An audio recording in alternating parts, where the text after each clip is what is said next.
Assalamualaikum warahmatullahi wabarakatuh. Alhamdulillahi rabbil alamin. Wassalatu wassalamu ala ashrafil anbiya'i wal mursalin wa ala alihi wa sahbihi ajma'in. Ashhadu an la ilaha illallah wahdahu la sharika lah. وأشهد أن محمدا عبده ورسوله اللهم صل وسلم على نبينا محمد وعلى آله وصحبه ومن تبعهم بإحسان إلى يوم الدين أما بعد. Muslimin dan muslimat rahimani wa rahimakumullah. Alhamdulillah, kita bersyukur sebanyak-banyaknya kepada Allah Subhanahu wa taala.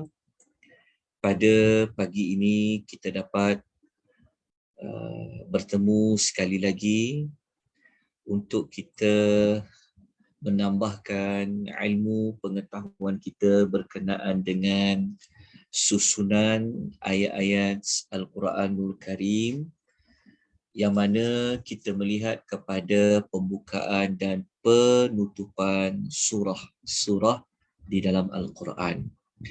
Pagi ini seperti yang kita maklumkan pada hari semalam, insya-Allah kita akan membicarakan tentang dua surah. Surah yang pertama adalah Suratul Hajj, surah yang ke-22, yang mana Suratul Hajj ini adalah merupakan surah yang berada pada juzuk yang ke-17. Dan surah Al-Hajj ini juga merupakan surah terakhir yang berada pada juzuk yang ke-17. Jadi mari kita sama-sama melihat hikmah ataupun rahsia di sebalik pembuka dan penutupan bagi surah Al-Hajj. Surah Al-Hajj, jika kita melihat kepada bilangan ayat, surah Al-Hajj merupakan surah yang mengandungi 78 ayat. Sesiapa yang ada mushaf, dia ada Quran ataupun dia ada Quran terjemahan, dia bolehlah buka pada muka surat 332 pada halaman pertama bagi suratul Hajj. Sebelum kita memasuki kepada pembuka dan penutup, marilah sama-sama kita mengingati kembali apakah tujuan Allah menurunkan surah Al-Hajj ini. Okay, untuk tujuan surah Al-Hajj ini dia agak panjang, tetapi kalau kita merujuk kepada nama surah itu, Al-Hajj maknanya adalah ibadat haji. Jadi kita sudah sedia maklum bahawa apabila kita faham nama surah, dia mesti ada perkaitan cerita tentang surah tersebut. Jadi surah haji maknanya sudah pasti adanya maklumat tentang ibadat haji. Oleh kerana itu, kalau kita tengok dekat tujuan surah Al-Hajj ini adalah Allah Ta'ala nak memaparkan cerita tentang ibadat haji. Kenapa dengan ibadat haji ini? Adakah ibadat haji ini hanya Allah ingin menyebut tentang kewajipan haji? Ataupun adakah ibadat haji ini hanya Allah Ta'ala nak menerangkan tentang cara nak mengerjakan ibadat haji? Okay. Jika kita melihat kepada keseluruhan ayat dalam suratul Al-Hajj, kita mendapati sebenarnya Allah Ta'ala menerangkan tentang ibadat haji ini. Pada ibadat haji ini sebenarnya boleh menunjukkan kepada keesaan Allah. Pada ibadat haji itu sebenarnya ia ada kaitan tentang ketauhidan, ada kaitan tentang keesaan Allah. Bagaimana macam tu? Bagaimana dikatakan ibadat haji ada kaitan dengan keesaan Allah? Kerana kalau kita melihat ibadat haji ini dilakukan oleh pelbagai latar belakang manusia. Dia berada pada negara maju ke, negara miskin ke, warna kulit dia berbeza, dan apapun jenis manusia, mereka akan pergi kepada satu tujuan. Mereka akan tawaf kepada satu rumah, iaitu Kaabah. Jadi menunjukkan bahawa Allah ini satu. Walaupun manusia berbeza latar belakang, berbeza warna kulit, berbeza pangkat, tetapi semua pergi kepada satu tujuan, kepada satu tempat, menunjukkan bahawa Allah Ta'ala itu adalah Tuhan yang Esa. Bukan sekadar itu sahaja, ibadat haji ini juga sebenarnya telah memberikan kepada kita gambaran. Macam mana nanti kalau hari Allah Ta'ala nak bangkitkan manusia untuk hidup semula. Kita dapati orang buat ibadat haji ini terlalu ramai. Kita terpaksa bersesak-sesakkan, duduk secara rapat-rapat. Menunjukkan bahawa ada persamaan apabila manusia berhimpun nanti di padang mahsyar. Nak tahu perhimpunan yang terbesar umat Islam adalah pada ibadat haji. Jadi itu adalah tujuan bagi suratul Hajj. Tujuan yang utamanya adalah nak menunjukkan kepada kita bahawasanya Allah Ta'ala ni berkuasa dalam menciptakan manusia dan Allah berkuasa menghidupkan semula manusia. Itulah tujuan bagi surah Al-Hajj. Maknanya surah Al-Hajj ini dia memberi tumpuan kepada rukun iman, iaitu tentang ketauhidan, cerita tentang manusia akan dihidupkan semula, cerita tentang akhirat. Begitu juga surah Al-Hajj ini merujuk juga kepada rukun Islam, iaitu dari sudut mengerjakan ibadat haji. Jadi itu adalah serba sedikit maklumat ringkas bagi tujuan suratul Al-Hajj. Jadi kita terus kepada perbincangan utama kita adalah untuk melihat pembuka. Untuk pembukaan surah Al-Hajj ini, kita ambil ayat yang pertama dengan ayat yang kedua. Kalau kita baca pada ayat yang pertama dengan ayat yang kedua, kita akan mendapati Allah Subhanahu wa Ta'ala menyebutkan tentang dahsyatnya kejadian hari kiamat ini. Dalam banyak-banyak hari, dalam banyak-banyak kejadian, hari kiamatlah merupakan kejadian yang sangat dahsyat. Nanti kita akan lihat pada terjemahan ayat. Begitu juga dalam masa yang sama, Allah nak menyebutkan bahawa nanti di hari akhirat, azab Allah Ta'ala ini terlalu syadid, terlalu keras. Jadi ada dua maklumat, cerita tentang kedahsyatan hari kiamat dan ada cerita tentang azab Allah di hari kiamat. Itu adalah permulaan bagi suratul Hajj. Jadi kalau tuan-tuan dah pernah belajar sinopsis surah Al-Hajj ataupun tuan-tuan pernah belajar pada nama surah Al-Hajj, tuan-tuan sudah sedia maklum perkaitan Allah sebut tentang kiamat, Allah menyebut tentang azab diletakkan pada surah Al-Hajj. Jadi kita telah terangkan tadi hikmah ibadat haji berkaitannya dengan kiamat. Jadi kita lihat ayat 1 dan ayat 2. A'udzubillahi minasyaitonirrajim. Bismillahirrahmanirrahim. Ya ayyuhan nas, wahai sekalian manusia, ittaqu rabbakum, bertakwalah kalian semua kepada Tuhan kamu, kepada Rabb kamu semua. Kenapa Allah suruh kita bertakwa? Kerana inna zalzalata sa'ati syai'un azim. Sesungguhnya kegoncangan hari kiamat itu satu perkara yang amat besar. Kegoncangan hari kiamat merujuk kepada kalau kiamat tu nak berlaku, bumi ini akan digoncangkan oleh Allah. Nanti ketika mana kita belajar surah Al-Zalzalah, kita akan bincangkan tentang bagaimana bumi ini Allah goncangkan. Jadi, kiamat itu bermula dengan goncangan bumi ini. Kenapa bumi ini perlu digoncangkan? Kerana nak menunjukkan bumi ini akan binasa. Tetapi goncangan itu merupakan goncangan yang syai'un azim, sesuatu yang amat besar.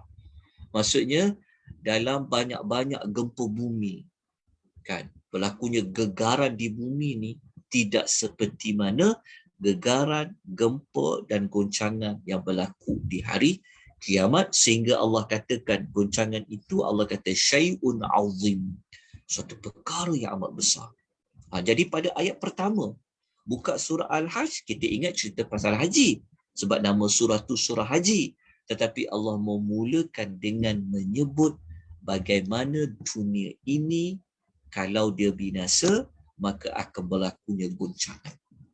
Oleh kerana dunia ni akan hancur, sebab itu Allah perintahkan pada potongan ayat yang awal, Allah mengatakan bertakwalah kalian semua kepada Rabb kamu semua. Kemudian pada ayat yang kedua, Allah memperincikan macam mana situasi apabila berlakunya hari kiamat ini. Kalau kita baca ayat 2, kita akan jumpa 3 situasi manusia apabila berlakunya goncangan di hari kiamat. Yang pertama, kata Allah, yauma tarawna tadhhalu kullu murdi'atin amma arda'at. Allah mengatakan yang pertama, pada hari itu kamu akan melihat setiap ibu yang menyusukan anaknya, dia akan tinggalkan anak yang disusukan. Kenapa Allah membawa ibu dan anak yang disusukan? Kerana kita sedia maklum bahawa apabila ibu menyusukan anak itu, maknanya susuan ibu dengan ibu, anak dengan ibu tu kan terlalu dekat, sebab anak tu menyusu ibunya. Tetapi walaupun orang tu dekat dengan kita, anak bayi pula tu, dia akan tinggalkan bayi dia. Mana ada ibu yang sanggup berpisah dengan anaknya, apatah lagi kalau anaknya itu adalah masih bayi. Mesti ibu itu sentiasa dia akan mengingati anaknya. Lepas tu anaknya pula perlu disusukan. Jadi maksudnya mestilah kena dekat dengan ibunya. Itu kalau bagi susu badan. Okey. Menunjukkan bahawa dahsyatnya kiamat ni. Sampai anak bayi, anak disusukan pun ditinggalkan. Kemudian yang kedua, wa tada'u kullu dhatin hamlin hamlaha. Lepas tu kalau mana-mana perempuan yang dia sedang mengandung, maka gugurlah kandungan tiap-tiap wanita yang hamil. Dahsyat ni, terkejut dia tu. Kaget dengan hari kiamat tu, menyebabkan gugur kandungan dia. Kemudian Allah mengatakan wataranasa sukara. Perkara 3, Allah kata engkau akan melihat manusia berada seperti orang yang mabuk. Manusia akan berada seperti orang yang tak tentu arah ni. Sedangkan Tuhan kata wa ma hum bisukara, tapi mereka bukanlah mabuk, kata Allah, tapi berada dalam keadaan yang tidak tentu arah, berada dalam keadaan seperti orang yang mabuk. Kemudian Allah mengatakan di hujung walakinna azaballahi syadid, akan tetapi azab Allah itu amatlah dahsyat. Jadi kalau kita baca dekat ayat pertama dengan ayat kedua, kita mendapati Allah membuka surah haji ini menceritakan tentang bagaimana peristiwa hari kiamat itu jika dia berlaku. Dan yang berikutnya Allah mengatakan azab Allah di hari akhirat itu amatlah dahsyat. Ini adalah pembukaan dia. Mari kita lihat pula kepada penutupan bagi surah Al-Hajj. Adakah penutupan surah Al-Hajj ini mengukuhkan kembali perbincangan pada ayat yang pertama dengan ayat yang kedua? Mari kita lihat kepada penutup dia. Kita melihat penutup ayat, kita ambil dua ayat yang terakhir di dalam suratul Hajj. Kenapa kita kata dua yang terakhir surah Al-Hajj?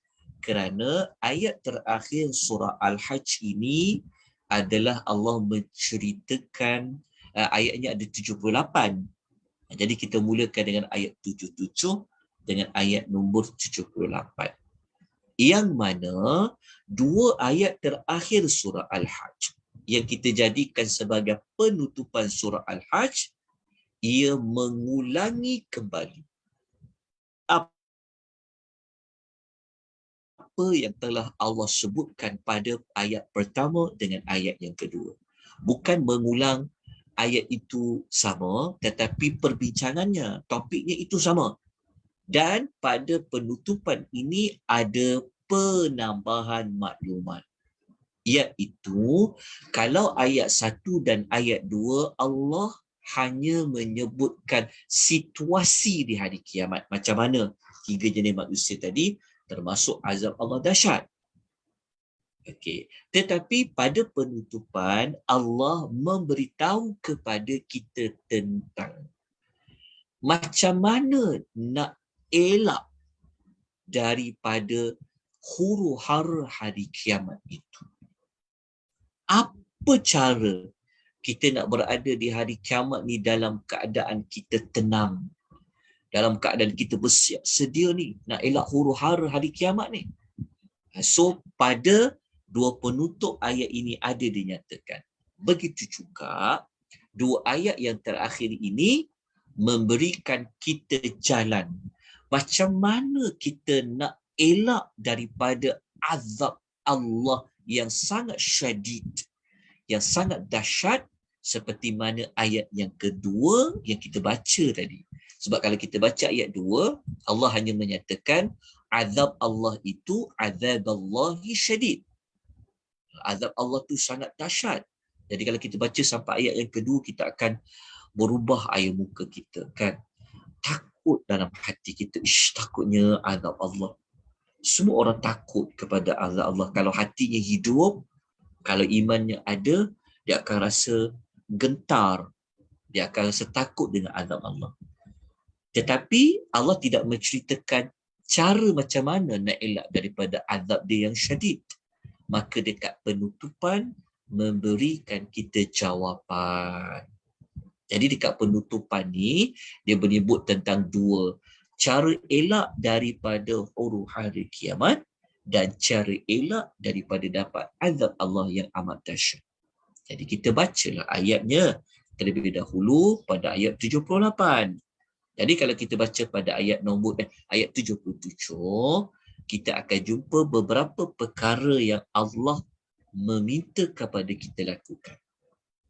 Allah berfirman, a'udzubillahi minasyaitonirrajim, ya ayyuhalladzina amanu ruk'u. Allah kata, wahai semua orang yang beriman. Kata Allah, irka'u, ruku'lah. Wasjudu, sujudlah. Dia bukan rukuk saja. Allah suruh kita rukuk. Lepas tu Allah suruh kita sujud. Lepas tu Allah kata pada kita, wa'budu rabbakum, dan beribadatlah kamu kepada Tuhan kamu. Maknanya bukanlah hanya pada ibadat solat semata-mata. Kenapa Allah tak sebut salat, kenapa sebut rukuk, kenapa sebut sujud? Kerana rukuk dan sujud ini merupakan di antara pergerakan yang sangat utama apabila kita salat. Rukuk dan sujud ini menunjukkan sifat kehambaan kita kepada Allah. Kerana kita tunduk, kerana kita sujud. Menunjukkan betapa hinanya manusia ini di hadapan Allah. Lepas tu Allah kata, wa'budu rabbakum, beribadatlah kamu. Selain daripada salat, banyak lagi ibadat-ibadat lain yang Allah perintahkan kepada kita. Lepas tu Allah mengatakan, wafa'alul khaira la'allakum tuflihun. Okey. Sekejap Saya lihat apakah maksud wafa'alul khaira la'allakum tuflihun. Jadi Allah kata, buatlah amal kebaikan, semoga kamu berjaya. Jadi kalau kita lihat dekat sini, apa pun amal-amal kebaikan, amal-amal kita khususnya dengan manusia, bukan sekadar dengan Allah untuk kita rukuk sujud beribadat, tetapi semua amal-amal kebaikan. Jadi dekat sini kita dapati bahawa orang yang solat, orang yang beribadat kepada Allah, orang yang membuat kebaikan, itulah di antara cara untuk apa? Untuk kita berjaya melalui dengan mudah huru-hara hari kiamat. Dalam masa yang sama, inilah cara untuk kita mengelakkan daripada termasuk dalam kumpulan yang diazab oleh Allah Subhanahu wa ta'ala. Baik, kita dah jumpa dia punya jawapan dia. Okay, kita tengok ayat 78. Okay, ayat 78 ni dia panjang. Oleh kerana dia panjang, jadi saya pecahkan ayat ke-28 ini kepada 3 bahagian. Lepas tu tengok dekat slide tu dia ada 3 untuk ayat 78 ni. So ayat 78 ni dia bermula dengan perintah Allah meminta kita supaya berjihad. Dimulakan dengan wajahidu fillahi haqqa jihadi. Allah memerintahkan supaya kita semua berjihad pada jalan Allah dengan jihad yang sebenar-benarnya. Okey. Ayat 78 ni disebut tentang jihad. So jihad di sini merujuk kepada jihad, memang jihad berperang.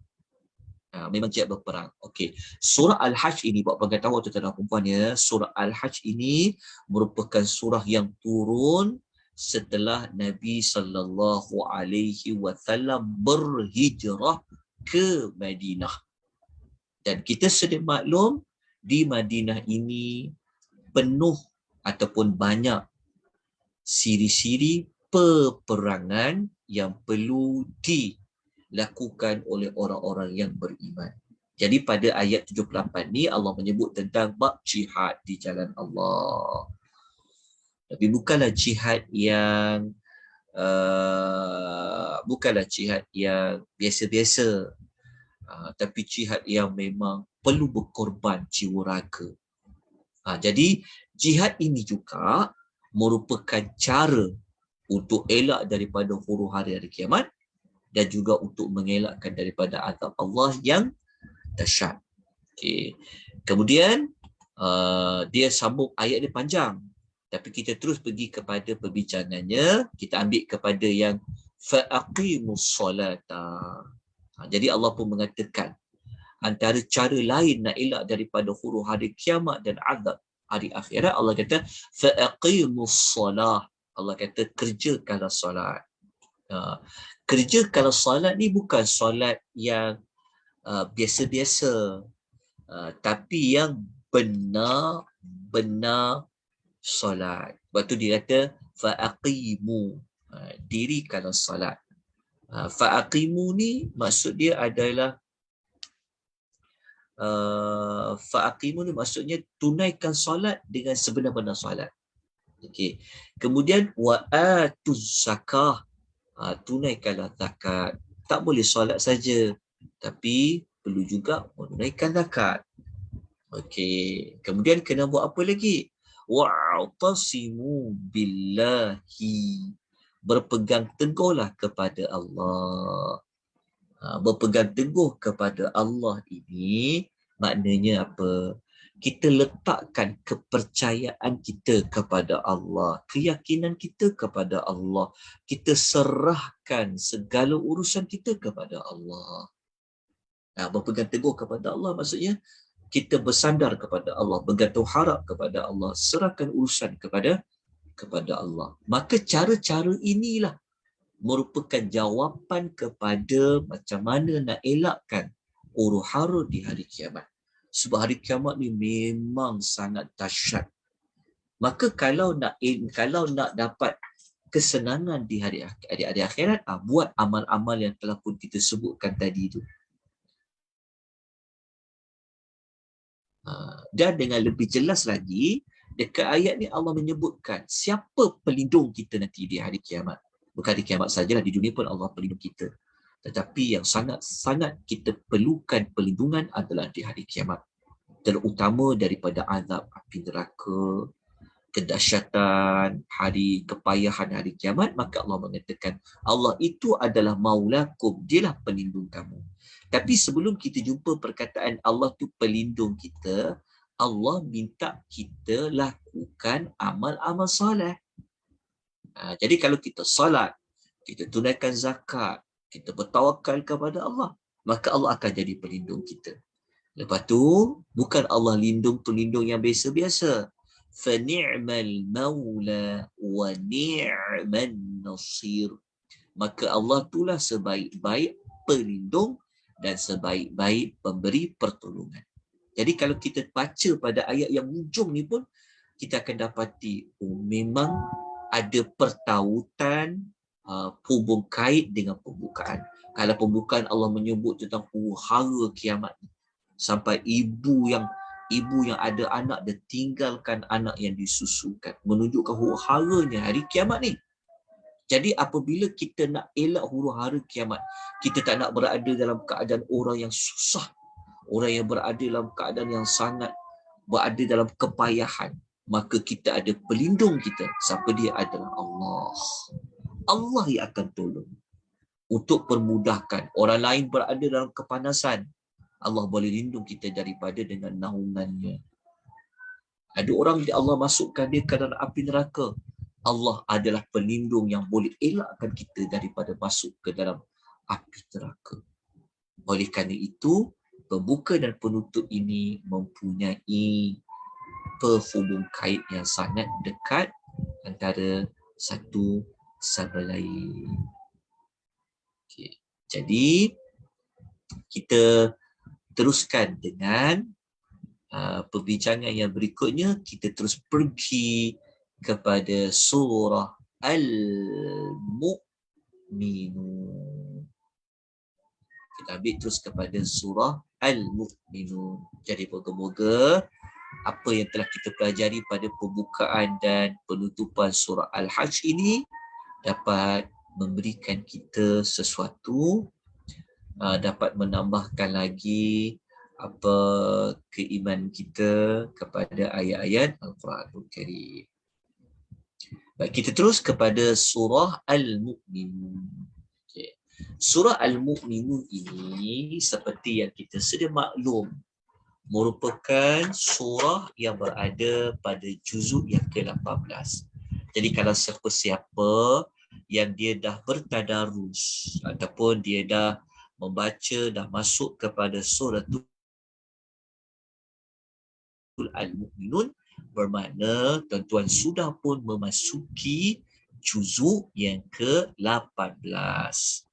Kerana juzuk 18 ini juzuk yang dimulakan dengan suratul Al-Mu'minun. Dan Juzuk yang ke-18 ini dia akan tamat pada surah Al-Furqan. InsyaAllah besok pagi kita sambung dengan kita bincang tentang surah An-Nur dan juga surah Al-Furqan. Jadi kalau waktu kita masuk surah Furqan tu, kita dah masuk juzuk 18 dengan juzuk yang ke-19. Tapi surah Al-Mu'minun kita dah sampai kepada juzuk yang ke-18. Kalau tuan-tuan nak melihat kepada muka surat, kita dah memasuki separuh daripada 600 muka surat. Kerana Al-Quran mengandungi 604 halaman muka suratnya. Maka kalau kita baca surah Al-Mu'minun, kita dah sampai muka surat 342. Surah Al-Mu'minun ini, tuan-tuan dan puan-puan, ia merupakan surah yang berbeza dengan surah Al-Hajj. Surah Al-Mu'minun merupakan surah yang Allah turunkan ketika mana Nabi SAW masih lagi berada di Makkahul Mukarramah. Surah Al-Mu'minun mengandungi 118 ayat. Okay. Sebelum kita masuk kepada pembincangan pembukaan dan penutupan, kita lihat terlebih dahulu, kita ulang tentang tujuan surah Al-Mu'minun. Okey. Kalau kita belajar nama surah Al-Mu'minun, maksud dia apa? Orang yang beriman. Okey. Orang yang beriman, lawannya apa? Lawannya adalah Al-Kafirun.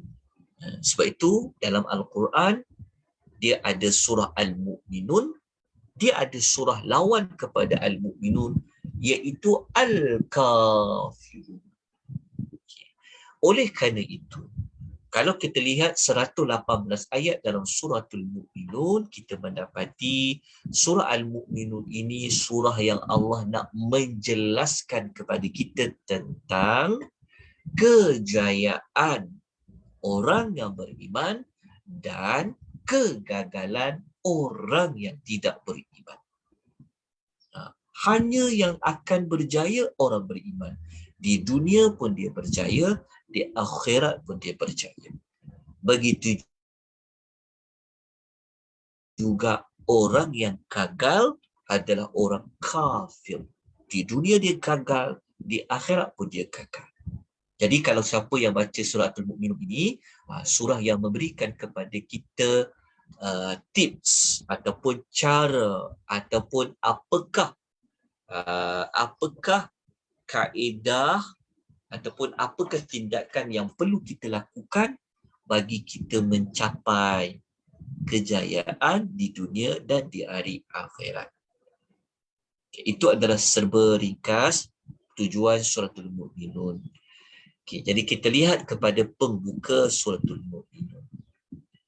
Kalau kita melihat pembukaan suratul Mu'minun pada ayat yang pertama, kita akan dapati Allah membuka dia tentang orang beriman yang percaya.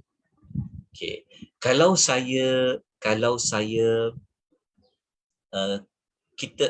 kita kaitkan pembukaan surah Al-Mu'minun dengan penutupan surah Al-Hajj dengan pembukaan surah Al-Hajj, kita akan dapati ada berkaitan.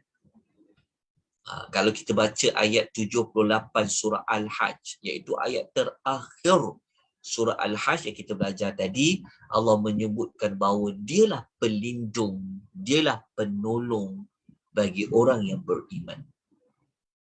Jadi apabila kita baca suratul Mu'minun, kita dapat jawapan.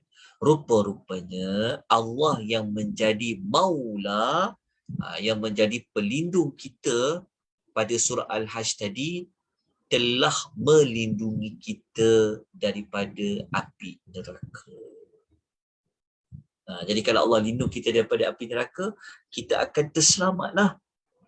Apabila kita selamat daripada api neraka, kita dimasukkan ke dalam syurga, bermakna kita telah berjaya. Oleh kerana itu, pada ayat yang pertama, pembukaan suratul Mu'minun, Allah menyebut tentang kejayaan orang yang beriman. Kita baca pada ayatnya. A'udzubillahi minasyaitonirrajim. Bismillahirrahmanirrahim. Qad aflahal mu'minun. Sesungguhnya telah berjayalah orang-orang yang beriman. Dekat sini kita jumpa Allah menyebut tentang aflah, tentang kejayaan. Siapa dia? Orang-orang yang beriman. Pada ayat pertama. Okay. Dekat kita kata pembukaan dia. Dan apabila kita baca dekat penutupan surah Al-Hajj, kita ambil 2 ayat terakhir di dalam suratul Al-Mu'minun. Kita ambil ayat 117 daripada 118 ayat. Jadi dekat ayat nombor 117 ni Allah menyebutkan sama macam dekat pembukaan. Sama dekat pembukaan itu adalah dari sudut sama apa? Tentang keputusan di hari kiamat tadi. Keputusan pertama dekat pembukaan orang yang percaya. Tetapi dekat penutupan keputusan di hari akhirat ada orang yang gagal. Siapa yang gagal tu? Jadi kita baca dekat ayat 117 Allah mengatakan innahu la yuflihul kafirun. Sesungguhnya orang yang kafir dia tidak akan berjaya selama-lamanya. Jadi kita dapati pembuka dan penutup mempunyai perkaitan yang sangat rapat. Berkaitan dia dari sudut apa? Dari sudut keputusan, dari sudut hasil, balasan yang dapat ketika mana berada di dunia. Jadi kalau manusia ini dia memiliki sifat iman, dia beriman, dia percaya. Tapi jika dia tidak beriman, dia akan gagal. Itu dekat pembuka dan penutup. Okay. Jadi kita lihat kepada sudut yang kedua bagi pembukaan surah Al-Mu'minun. Okay. Pembukaan surah Al-Mu'minun ini, kalau kita lihat pembukaannya, kita ambil panjanglah sikit. Kita bermula daripada ayat yang ke-12 sampai ayat nombor 14. Okay. Ayat 12 dengan ayat 14 ni, dia masih lagi sebenarnya dalam pembukaan. Sebab itu kalau tuan-tuan rujuk, ayat 12 dan 14 ni dia masih lagi berada pada muka surat yang sama dengan ayat nombor 1. Kalau kita baca ayat pertama, berada pada muka surat 342. Kalau baca ayat nombor 12, 13, 14 pun berada pada muka surat 342. Jadi, pada ayat nombor 12 dengan ayat nombor 14, Allah menyebut tentang bagaimana fasa-fasa kejadian manusia. Fasa-fasa kejadian manusia dalam suratul Mu'minun ni merupakan penerangan yang paling lengkap. Maksud dia, kalau kita nak mempelajari fasa-fasa kejadian manusia, kan daripada tanah sampailah manusia ini keluar menjadi manusia yang lengkap, maka surah Al-Mu'minun lah merupakan surah yang paling terperinci, yang paling lengkap menceritakan tentang peringkat ataupun fasa-fasa kejadian manusia. Okay, jadi kita lihat ayatnya terlebih dahulu, tapi saya bawa ayat 12 dan 13 saja. Saya tidak bawa ayat yang ke-14. Tapi kita kena tengoklah di dalam mushaf ayat yang ke-14. Okey, kalau kita baca ayat yang ke-12, Allah menyebut fasa pertama manusia itu daripada tanah yang bercampur dengan air, iaitu daripada tin, tanah. Kemudian Allah menyebut fasa kejadian manusia itu daripada tanah, dia menjadi nutfah. Dia menjadi setitis air mani, air benih lah, air mani. Okey, kemudian air mani itu nak diletakkan di mana? Ia berada di mana? Fi qararin makin, pada tempat yang kukuh, merujuk kepada rahim ibu. Jadi kita dapati Allah cerita tentang fasa-fasa. Jadi kita lihat pada penutupan. Okey, kalau tuan-tuan nak tengok fasa yang berikutnya, setelah air mani jadi apa, kemudian jadi apa, kita kena lihatlah pada ayat yang ke-14. Dalam nota ni saya tak letakkan ayat yang ke-14, tapi tuan-tuan boleh rujuk pada ayat yang ke-14. Kita akan jumpa fasa lain setelah Allah menciptakan air mani nutfah. Nanti Allah cerita tentang alaqah. Alaqah tu jadi segumpal darah beku. Lepas segumpal darah beku, Allah Ta'ala jadikan mudghah. Allah jadikan seketul daging. Lepas tu daging tu pula Allah jadikan pula daripada daging tu Allah menjadikan pula idhama. Allah jadikan tulang-tulang. Setelah ada tulang, Allah ciptakan pula tulang tu. Allah balut tulang itu dengan fakasawnal 'idhama lahaba. Allah balut di tulang itu dengan daging-daging. Sebab tu tulang kita ni ada daging-daging yang meliputinya. Jadi kita dapat lihat pembukaan surah Al-Mu'minun ni Allah memaparkan tentang Allah yang ciptakan manusia. Kan, kejadian manusia ini ada fasa-fasanya. Apabila kita baca dekat penutup, iaitu pada ayat yang ke-115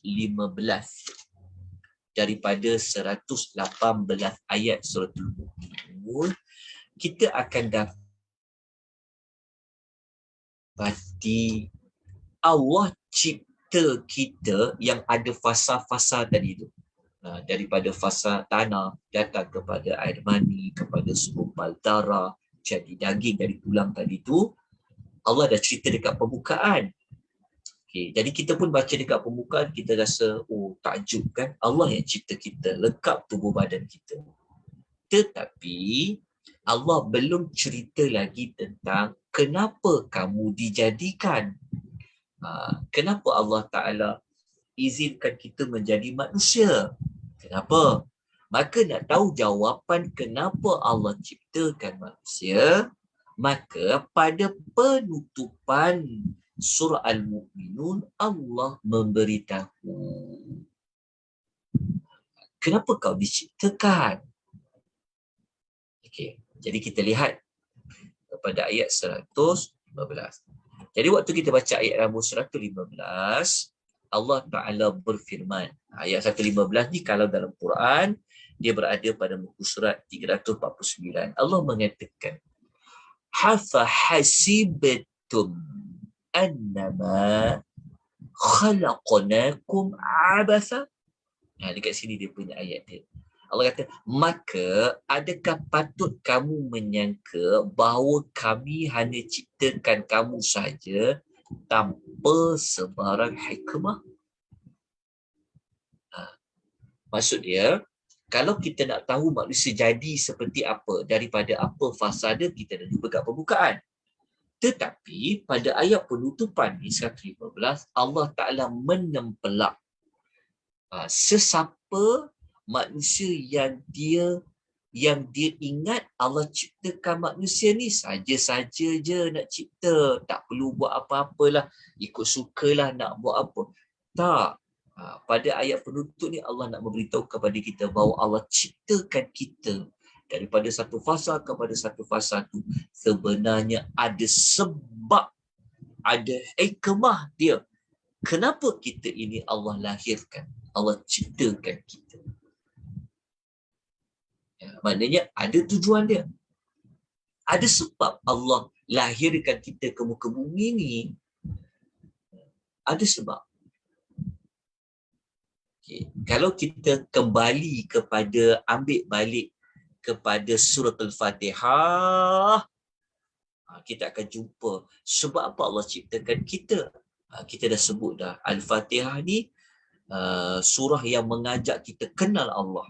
Jadi kenapa Allah ciptakan kita ni? Untuk kita kenal Allah kita. Pencipta kita ni siapa? Lepas tu surah Al-Fatihah kata dah kenal Allah, ibadatlah kepada dia. Jadi kita dapat jawapan, rupa-rupanya Allah ciptakan kita dalam suratul Mukminun ini rupanya ada sebab. Ada hikmahnya. Apa hikmahnya? Ambil balik ke Al-Fatihah. Contoh. Ataupun kita ambil dalam suratul Baqarah. Kita belajar dekat Al-Baqarah, bahawa surah Al-Baqarah ni surah yang menyebutkan tentang khalifah. Jadi rupa-rupanya Allah ciptakan kita ni ada tujuan dia, ada fungsinya, ada tugasannya apa? Sebagai khalifah. Okay. Walaupun Allah tak sebut dekat suratul Mukminun, dalam suratul Mukminun penutup Allah. Allah bagi tahu pada kita, kamu ni jangan ingat, kamu jadi manusia yang sempurna, hidup dekat muka bumi ni, kamu tak ada sebab. Kamu tak ada tugasan. Bukan seperti itu. Okay. Jadi kita lihat pula kepada pembukaan dan penutupan surah sudut yang lain pula. Okey, kalau tadi kita menghubung kaitkan isu tentang penciptaan manusia dan tujuan diciptakan manusia. Tetapi dekat penutup ni pula Allah cerita tentang mati pula manusia ni, lepas tu hidupkan balik manusia ni. Jadi kita nampak susunan cantik kan? Lepas Allah ciptakan, cipta manusia fasa. Jadi buat Allah matikan. Lepas mati, bukan mati saja, kena hidupkan kembali. Jadi itu dekat pembukaan. Jadi kita tengok ayat 15 dengan ayat nombor 16 bagi suratul Mukminun. Allah Ta'ala kata apa? Thumma innakum ba'da dhalika lamayitun. Allah kata kemudian. Okey, ingat lagi ini ayat 15. Okey. Ayat 15 ni adalah ayat yang menyambung setelah manusia diciptakan dengan lengkap. Yang saya sebut fasa-fasa tadi tu. Tapi Allah Ta'ala kata nanti selepas daripada kamu jadi manusia yang lengkap, yang sempurna, selepas itu kamu pasti akan mati, kata Allah. Jadi Allah cerita pada awal-awal surah Al-Mu'minun ni, ada cerita tentang mati ya. Mati. So lepas mati, Allah buat apa? Summa innakum yawmal qiyamati tub'atsun. Jadi lepas kamu mati, kamu dibangkitkan semula hidup di hari kiamat. Jadi ketika mana kita membaca pembuka, kita dapati Allah memberikan fokus tentang akhirnya kamu mati. Siapa yang matikan kita? Yang ciptakan kita juga yang matikan kita. Lepas tu pula Allah kata lepas kau mati, kau akan hidup balik nanti di hari akhirat. Siapa yang menghidupkan? Yang mematikan kita itulah yang menghidupkan kita kembali. Jadi kita dapat dekat sini dia punya ayat dia menyebutkan bahawa semua yang buat ni Allah yang satu. Okay, jadi kita lihat dekat penutupan ni. Kalau baca dekat pembukaan ni, okey, kita dah jelas isu pada pembukaan ni pada ayat 15 dan 16. Tapi kalau kita tengok pada penutup dia, kita tengok dekat penutup, kita baca ayat nombor 115. Jadi kalau kita baca dekat ayat nombor 115, dia ada perkaitan tentang hidup selepas mati. Perkaitannya di mana? Perkaitannya adalah ada manusia yang tak percaya kehidupan selepas mati. Tapi ada manusia yang percaya. Jadi ada perkaitan. Kenapa?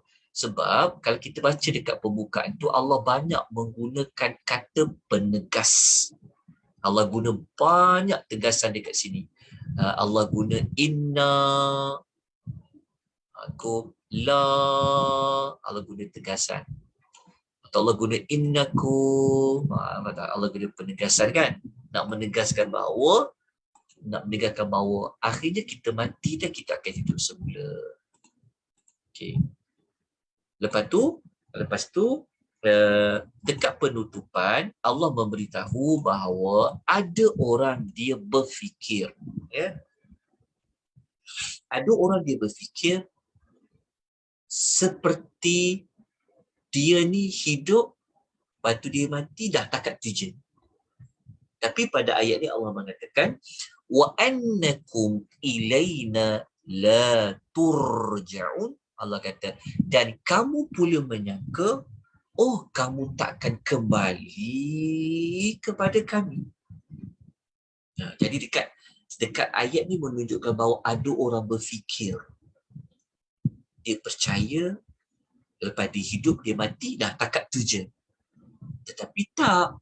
Sebenarnya, mereka ini akan kembali kepada siapa? Kembali kepada Allah.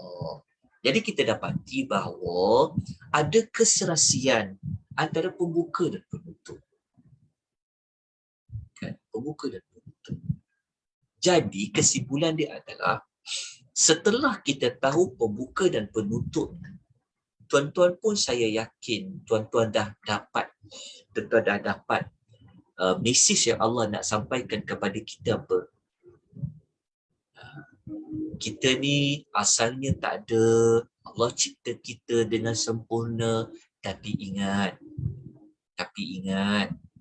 engkau tu nanti akan mati. Okey, tapi waktu kita belajar dekat pembuka tadi, kita tahu Allah kata kita cipta ni ada tujuan. Jadi kerja kita sekarang ni adalah menunaikan ayat. Allah kata Allah ciptakan kita ni bukan sia-sia. Jadi kita ada benda kita kena buat. Kita kena buat apa? Ambillah balik surah Al-Hajj tadi ke, kita kena rukuk, kita kena sujud, kita kena buat kebaikan. Betul tak? Kalau kita perlu berjihad, kita kena berjihad. Betul. Solat kita, zakat yang kita lakukan. Okay, nampak tak perkaitan antara surah dengan surah? Okey. Jadi kalau kita kembali kepada Allah, tentu kita akan bersiap sedia, sebab nak kembali kepada Allah mesti ada bekalan. Bukan kembali kepada Allah tu jumpa dalam keadaan kosong saja, tak. Kita kena bawa bekalan. Kita kena buat persediaan. Maka persediaan dia apa? Sebab tu dekat suratul Mu'minun tu ada banyak benda kena buat. Ada banyak benda kena buat. Jadi siapa yang dah belajar tadabbur, dia tahulah benda apa yang dia kena buat dekat suratul Mu'minun tu. Seperti mana dia solat dengan penuh khusyuk. Kan? Solat dengan penuh khusyuk. Lepas tu dia tinggalkan benda-benda yang mu'ridun, benda-benda yang melalaikan dia. Dia kena tinggalkan. Dia kena tunaikan zakati fa'ilun. Lepas tu dia kena jaga kehormatan diri dia. Lepas tu dia kena tunaikan amanah. Dia kena tunaikan janji. Itu semua maklumat tu ada pada kandungan ayat dalam surah Al-Mu'minun. Tapi kita belajar dekat pembuka dan penutup ni, kita nak cari tentang kita akan dapat jawapan, kenapa dengan surah Al-Mu'minun ni. Jadi kita dah tahu, kita tengok buka penutup, akhirat rupanya. Jadi nak pergi akhirat kena buat sesuatu. Kita gabunglah dengan surah Al-Hajj tadi juga. Okey. Akhirnya kalau kita dah bawa bekal di hari akhirat dengan kita beriman, nak buat amal soleh, itu yang tadi dekat pembukaan kita termasuk orang yang berjaya. Dan dekat penutupan ada orang yang tidak percaya buat selama-lamanya. Jadi itulah sedikit sebanyak maklumat yang kita boleh belajar di dalam surah Al-Mu'minun. Jadi kita dapati susunan Al-Quran ni rupa-rupanya pada pembuka dan penutup bukanlah sia-sia. Ada maklumat kan di situ. Inilah tajuk yang kita bincangkan. Ini baru kita baca pembuka penutup. Belum kita belajar lagi nanti surah sebelah-sebelah dia. InsyaAllah habis tajuk ni, kita akan masuk modul belajar tentang hubungan antara surah dengan surah sebelah. Dia punya perkaitan dia. Jadi kalau kita belajar lebih banyak, kita akan dapati Al-Quran ini memang sebenar-benarnya adalah kalamullah. Kita punya tahap iman kita kalau sebelum ni 100%, dia akan naik lagi, sampaikan kita rasa tak boleh pisah dengan Quran. Rasa kalau tak faham Quran ni, rasa tak boleh lah. Sebelum nak bertemu dengan Allah ni, kurang-kurangnya kita ada usaha nak faham Quran. Kerana usaha itulah bekalan kita nak bertemu dengan Allah Ta'ala. Jadi kalau kita nak tahu Allah nak kita buat apa, inilah maklumat itu ada di dalam Al-Quran. Okay, ada sebarang persoalan, pertanyaan bagi surah Al-Hajj dengan suratul Mu'minun? Saya harap tuan-tuan jelas. Ada apa-apa nak ditambah, ada apa-apa penambahan dari tuan-tuan dan puan-puan, silakan kalau ada. Ada tak tuan-tuan dan puan-puan? Hari ini kita ambil awal lah. Kita ambil awal sikit. Biasa kita ambil 1 jam. Kadang kita ambil 1 jam 15 minit dan sebagainya. Kita dah masuk penghujung Ramadan ni, kita kena lagi jadi lebih kuat. Kita kena lebih banyak lagi beribadat. Seperti mana Nabi SAW. Okey, ada apa-apa pertanyaan? Ada apa-apa? Ya, silakan. Silakan buat. Ada message dekat dalam chat, Ustaz. Oh, ada message dekat sekejap. Terima kasih Kak Mazida. Okey. Ditanya, mohon admin masukkan saya dalam bahagian sebab link lah. Oh, Telegram tak ada ke? Telegram. Telegram tak ada. Okey, kejap. Saya kena save ni dia punya nombor ni. Kejap sekejap. Okey, masuk dekat link masuk dekat Telegram. Okey.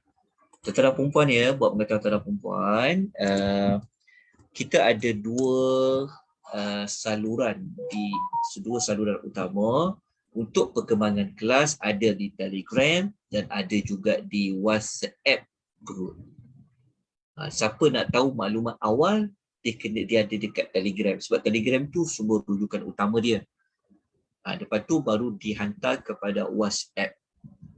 Sebab WhatsApp ni kadang-kadang ada orang dia tak reti nak guna Telegram tu kan, ataupun dia nak tumpu satu saja, tak apa, kita tak ada paksaan. Ada orang dua-dua pun dia ada, kat WhatsApp pun ada, dekat Telegram pun ada. Tak apa, tak ada isu. Cuma saya bimbang di WhatsApp ni, takut dia dah penuh, dia tak boleh nak masuk ke semua, dia ada had-had dia. Sebab itu kita minta kepada jemaah kalau boleh berada di Telegram Akademi Tadabbur Malaysia. Okey, insya-Allah saya akan masukkan. Saya simpan. Okey, ada lain-lain persoalan? Ada lagi? Tak apa-apa. Tuan-tuan boleh ikuti tak dengan baik? Setakat ni sampai dekat surah Al-Mu'minun ni jelas tak? Ataupun bagaimana? Wallahu ta'ala a'lam. Okey.